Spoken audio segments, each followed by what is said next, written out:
there we go. You notice I didn't install the first stage, I didn't adjust the first stage. That involves bending a spring. Very simple to do with a pair of pliers. You just take your spring legs, you bend them down slightly to increase the first stage weight, you bend them up to decrease it. The way we have the trigger springs calibrated and made for each of these triggers, they come in probably right where you want them to be. Match rifle, you'll be about a 2-pound first stage. DMR, you'll be about a 3-pound first stage. For service rifle, you're right on 4 pounds. And right here, control your hammer so it doesn't hit the receiver.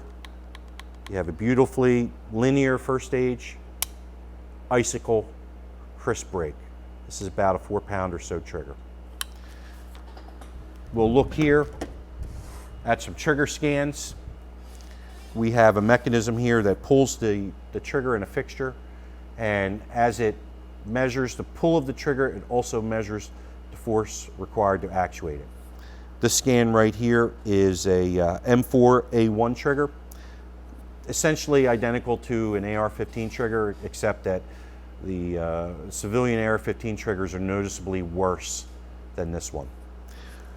You'll notice the weight comes up, and then you have this long, jagged plateau, and then the weight drops down right away.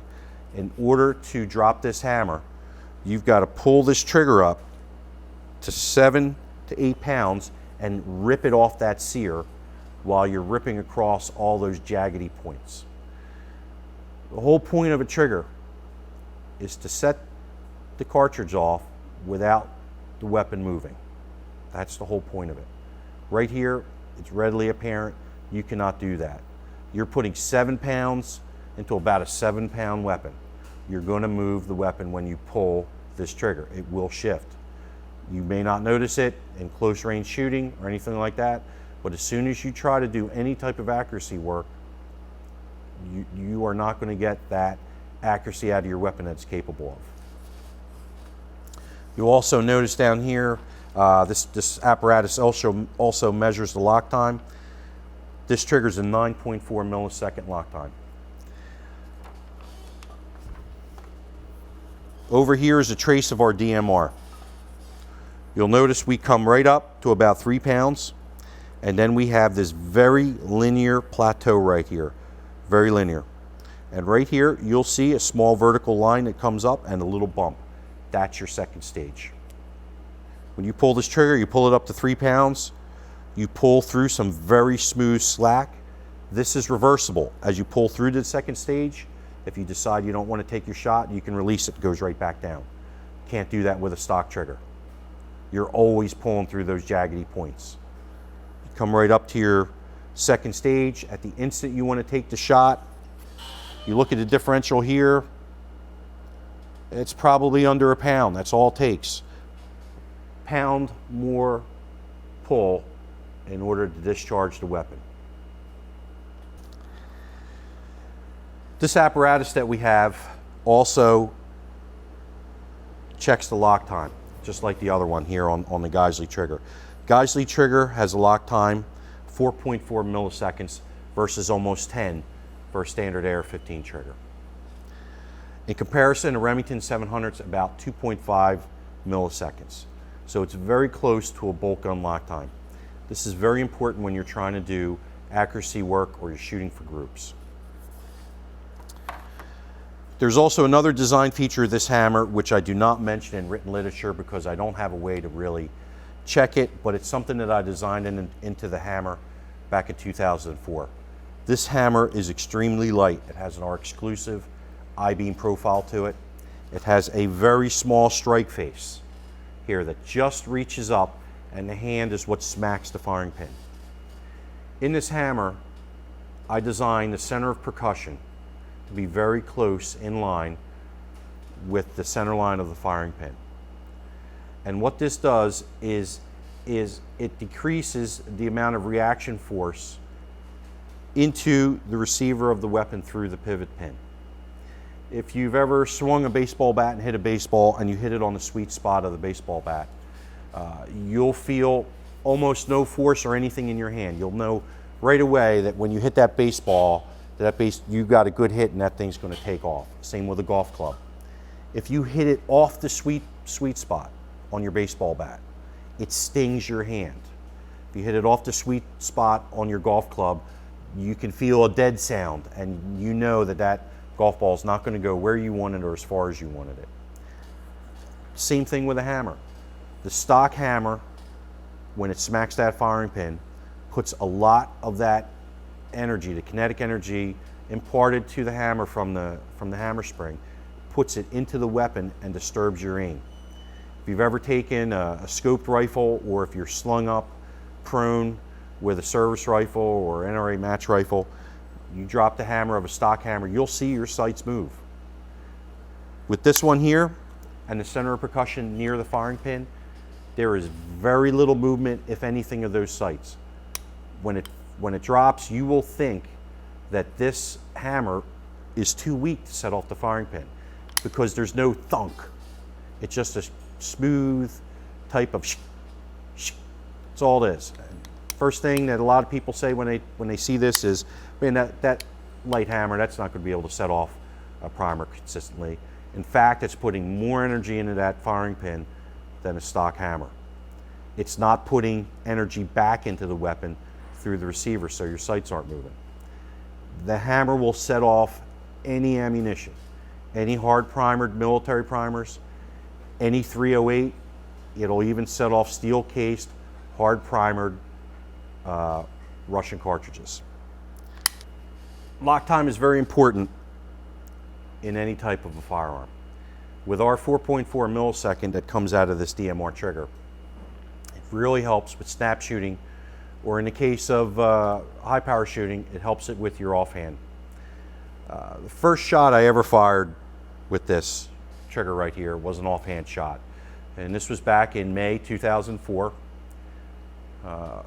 You know, I'd put about a month's worth of design work into this hammer, and I knew it was going to be fast. I didn't know how fast it was going to be, and I didn't know how crisp it was going to be either. And I'm an NRA service rifle shooter, and I picked the weapon up, and I was down at Cumberland Rifleman, down in Cumberland County, New Jersey, all by myself on the range, and I was shooting at a standard SR1 target at 200 yards. And I stood there, and if you haven't shot high power before, and you're standing trying to shoot at 200 yards at a 13-inch black dot, you'll notice that your sights move around quite a bit. I don't have an excellent offhand hold, as I'm sure many high power shooters who are listening to this can probably relate to it. As your front post moves around the target, sometimes it's totally off the black. You have to be able to discharge your weapon when your front sight post is in the black and you have a sight picture. When it's moving, you're not able to do that. In my case, as the sight is moving, I have to be able to pull back on that trigger very quickly in order to have that shot fall where it's intended. And in this case, I shoot what's called the center of mass hold. I do not have the black dot on top of the sight. I basically bisect the black with the front sight post. And when I let this shot go, that front sight post was about halfway off the black over to the right-hand side. And I called the shot a wide 9.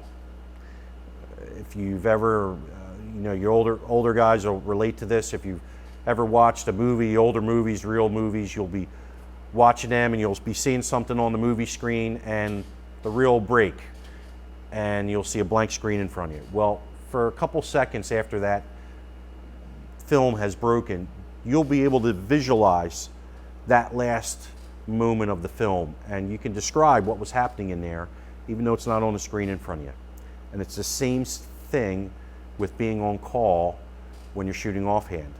As you lose the rifle and as you lose the front sight in recoil, you know where that front sight post was when the shot broke, and it's called call. And if you are always on call, if you know that you shot a wide 9 at 3 o'clock or you shot an 8 down low, God forbid, you're shooting well. You know where your shots are going.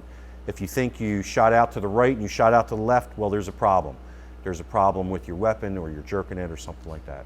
And in this particular case, I called a wide 9.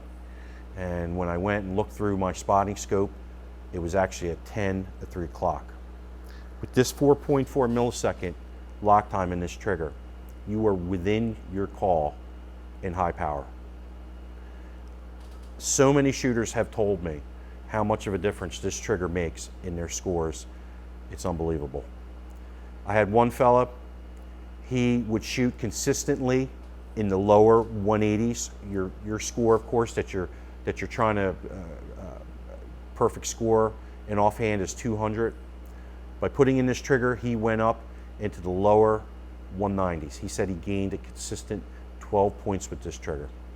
I've heard other comments where people call a rifle equipped with a high-speed trigger a laser beam.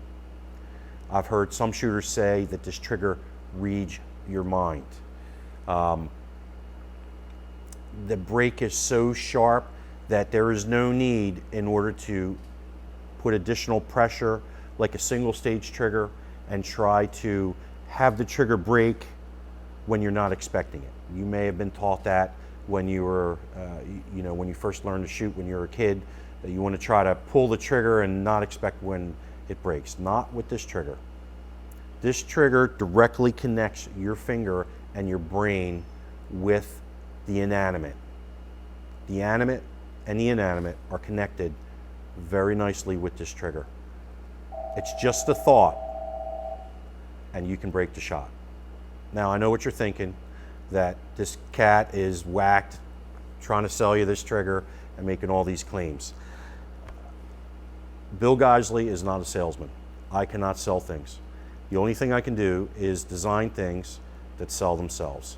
And in this case, when you get this trigger and you get it in your weapon, I think you'll agree with me that this is the best trigger on the market out there, and that you'd be very happy with it. In another couple video segments, we're going to go over the match rifle trigger and specific adjustments for that. And in another one, we're going to go over the service rifle trigger, which is going to be specific to NRA service rifle competition.